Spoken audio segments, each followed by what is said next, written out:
Assalamualaikum warahmatullahi wabarakatuh. Halo sahabat Timeline Guru. Bagaimana kabarnya? Semoga sehat selalu. Di video ini kita akan melanjutkan belajar tentang perkembangan Islam di Indonesia. Are you ready? Let's start. Sebelum masuk ke materi, kita perlu mengetahui tujuan pembelajaran kita dalam materi ini.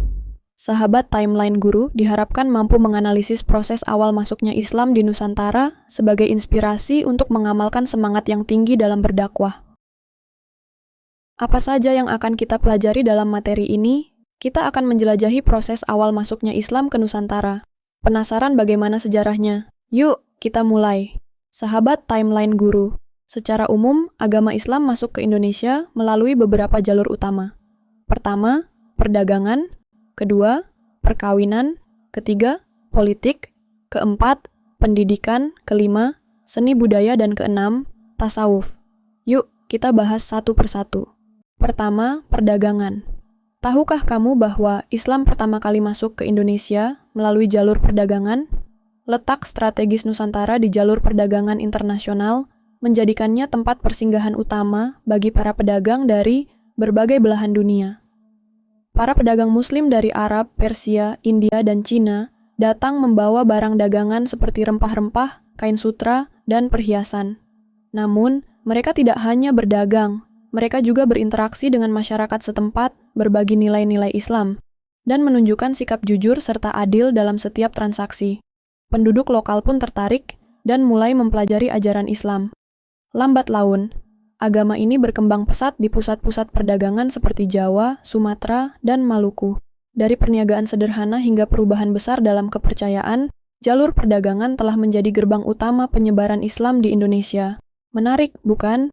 Tahukah kamu, selain perdagangan, perkawinan juga menjadi salah satu jalur utama penyebaran Islam di Nusantara. Uniknya, dalam prosesi pernikahan, calon mempelai dari kalangan pribumi biasanya mengucapkan kalimat syahadat sebelum menikah.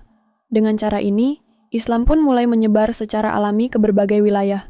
Salah satu contoh ulama yang melakukan pernikahan dengan masyarakat pribumi, di antaranya Raden Rahmat atau Sunan Ampel dengan Nyai Manila. Dengan pendekatan yang damai dan penuh kebersamaan, perkawinan menjadi jembatan emas bagi penyebaran Islam di Nusantara. Dari ikatan cinta, lahir generasi Muslim yang terus menyebarkan ajaran Islam ke seluruh penjuru negeri. Menarik bukan? Berikutnya, politik. Tahukah kamu? Keputusan seorang raja bisa mengubah keyakinan seluruh rakyatnya. Inilah yang terjadi di beberapa daerah di Indonesia, di mana Islam berkembang pesat setelah para penguasa atau raja terlebih dahulu memeluk agama Islam. Sebagai pemimpin yang dihormati, keputusan raja untuk masuk Islam seringkali diikuti oleh rakyatnya. Hal ini membuat Islam semakin kuat dan diterima dalam berbagai lapisan masyarakat. Tak hanya itu, kerajaan-kerajaan Islam juga memainkan peran strategis dalam menyebarkan ajaran Islam. Dengan kekuatan politik, Islam menyebar dengan cepat di Nusantara.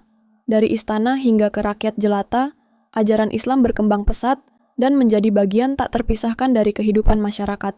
Luar biasa bukan? Selanjutnya, mari kita bahas tentang jalur yang sangat berpengaruh dalam penyebaran Islam di Indonesia, yaitu pendidikan. Tahukah kamu, salah satu cara efektif dalam menyebarkan agama Islam adalah melalui pesantren? Ya. Lembaga pendidikan tradisional ini menjadi pusat penyebaran Islam yang luar biasa. Para santri tidak hanya belajar, tapi juga dipersiapkan menjadi juru dakwah yang siap menyebarkan ajaran Islam ke berbagai penjuru negeri.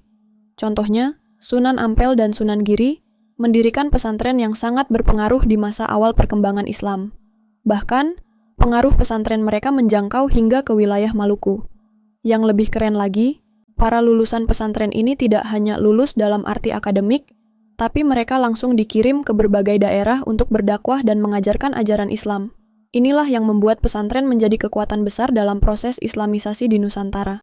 Sekarang, kita beralih ke jalur yang unik dan menyenangkan dalam penyebaran Islam, yaitu kesenian. Siapa sangka, pertunjukan wayang dan gamelan yang begitu memukau itu ternyata punya peran besar dalam proses Islamisasi di Indonesia. Ya, para wali songo dengan cerdas memanfaatkan kecintaan masyarakat terhadap kesenian sebagai sarana dakwah yang efektif. Bayangkan, di tengah alunan gamelan yang merdu dan kisah wayang yang seru, terselip ajaran-ajaran Islam yang disampaikan dengan halus dan mengena. Cara kreatif ini banyak digunakan di berbagai daerah seperti Yogyakarta, Solo, Cirebon, dan lainnya. Gamelan yang sudah menjadi bagian dari budaya Jawa ini berhasil menarik perhatian masyarakat. Dan saat mereka berkumpul untuk menikmati pertunjukan, disitulah dakwah Islam disisipkan.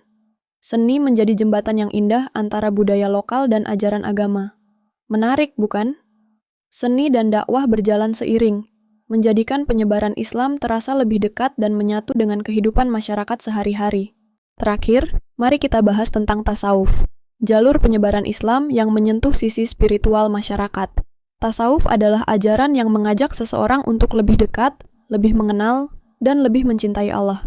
Nah, para pengajar tasawuf atau sufi tidak hanya mengajarkan ilmu keislaman, tapi juga menyampaikannya dengan cara yang sangat membumi dan sesuai dengan budaya lokal. Menariknya, para sufi sering menyelaraskan ajarannya dengan nilai-nilai yang sudah dikenal masyarakat saat itu. Bahkan, beberapa dari mereka menikah dengan putri bangsawan setempat, sebagai bentuk akulturasi budaya dan pendekatan yang harmonis. Ajaran tasawuf terasa sangat dekat dengan masyarakat, karena memiliki kemiripan dengan pandangan spiritual mereka sebelumnya, yang dipengaruhi oleh animisme, dinamisme, dan ajaran Hindu. Maka tak heran, ketika Islam datang lewat tasawuf, masyarakat lokal justru merasa cocok dan langsung bisa menerimanya dengan hati terbuka. Tasawuf bukan hanya soal ilmu, tapi juga soal rasa, menyentuh hati dan jiwa masyarakat, sehingga dakwah pun berjalan dengan damai dan mendalam. Seru banget kan? Sekarang kita jadi tahu agama Islam masuk ke Indonesia melalui beberapa jalur, di antaranya perdagangan, perkawinan, politik, pendidikan, kesenian, dan tasawuf. Sahabat Timeline Guru, menurut kalian, apa saja faktor yang menyebabkan Islam mudah diterima sedemikian rupa oleh masyarakat Indonesia? Yuk, tulis pendapat kalian di kolom komentar. Jangan lupa, sertakan alasan kalian juga. Terima kasih, sampai jumpa di video berikutnya. Jangan lupa like, share, dan komen. Wassalamualaikum warahmatullahi wabarakatuh.